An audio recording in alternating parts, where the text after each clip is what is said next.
Bizzibox's expert information on digestion. What are the most common signs of poor digestion?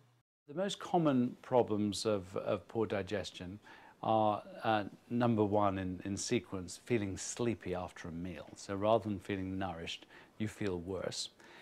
Number two, feeling bloated and possibly having some level of abdominal pain, which we often call indigestion. You just don't feel good. And then diarrhea or constipation, or very often the two oscillate. So those are the most common signs of poor digestion. How can I improve my digestion? You can improve your digestion, number one, by improving your diet. And there are certain foods, such as wheat products, which are very high in gluten, which is naturally an irritant for the gut. So most people who, for example, eat less wheat, more fruits, vegetables, simple steps like that really help digestion. So too does drinking water. But then there's three things that really can make a big difference. One is to take a digestive enzyme supplement. And very often, if that solves your problem, makes you feel better, then it suggests that you haven't been digesting well. The second is probiotics, that's beneficial bacteria, because we actually have more beneficial bacteria inside our guts than we have living cells. And if you've been drinking too much or taking painkillers or anti-inflammatory drugs, or maybe you picked up an infection and had a course of antibiotics, all of these things can actually wipe out your internal good guys. So probiotics makes a real difference. What are probiotics? Probiotics is a word that means beneficial bacteria.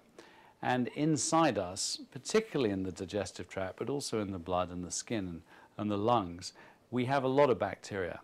And they're meant to be there. In fact, there are more bacteria in us than living cells. So there's this whole sort of communication going on between bacteria and us. So one of the first lines of defense that we have against infections in the gut are actually probiotics or beneficial bacteria. There are two main families. One is called Lactobacillus acidophilus, and the other is called the bifidobacteria. So you think of A and B. And supplementing acidophilus and bifidus is a great way to sort of get your inner garden, called your gut flora, sort of repopulated and really healthy. And this is totally essential if you've ever had a course of antibiotics. Where can I get probiotics from?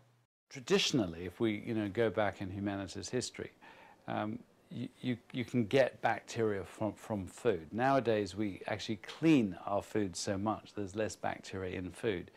Any fermented food also contains bacteria.